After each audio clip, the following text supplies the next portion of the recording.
कि गोरखपुर के एक संत हैं, ये कहानी पुरानी है। उस समय पे ऐसा होता था कि भिक्षु जो है वो खाना माँग के खाते थे, राइट? वो हर रोज़ अलग-अलग जगहों पे जाके खाना माँग के खाते थे, ठीक है? अब एक दिन ऐसा होता है कि एक भिक्षु हैं, जो अलख निरंजन इस फ़िलॉसफ़ी को फ़ॉलो करते हैं। वो एक अमीर आदमी के घर पे जाते हैं, उनकी वाइफ़ जो होती है, वो और उनको भिक्षा माँगते हैं। तो वो उनकी वाइफ़ खुद ना आते हुए घर के किसी मेड को भेज देती है कि भाई उनको जाके खाना दे दो।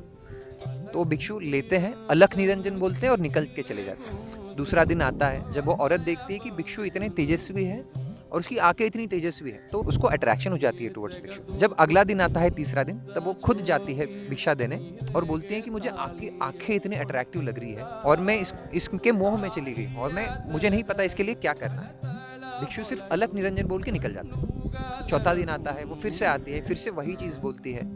भिक्षु फिर एक बार अलख निरंजन बोलता है, निकल जाता है। पांचवें दिन जब भिक्षु आता है, वो प्लेट में अपनी आंखें लेके आता है और ये देख के वो औरत बहुत ज़्यादा शॉक हो जाती है और वो इतनी हिल जाती है कि उसको नहीं पता क्या करना है। बट भिक्षु सिर्फ अलख निरंजन बोल के चला जाता है। इसके बाद उस औरत को ये समझ में आता है कि इतनी अट्रैक्टिव चीज़ जो आंखें थी, उसने सिर्फ निकाल के दे दी इस पर्पस के लिए कि उसको स्पिरिचुअलिटी समझ में आए। She should not seek something which is not important, but उसके लिए उसने अपनी आंखें निकाल के दे दी। मतलब अगर इस स्टोरी को अगर आप सोचोगे, जियोगे और आप समझोगे कि आपके सामने हुआ है कि किसी ने अपनी आंखें निकाल के दे दी, क्यों?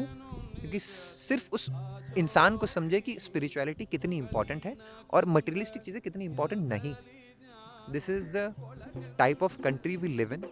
ऐसी सभ्यता हमें मिली है, ऐसा कल्चर हमको मिला है और ऐसे संत हमको मिले हैं जिन्होंने ये चीज़ें करी है, सिर्फ ये समझाने के लिए कि स्पिरिचुअलिटी कितनी इंपॉर्टेंट है।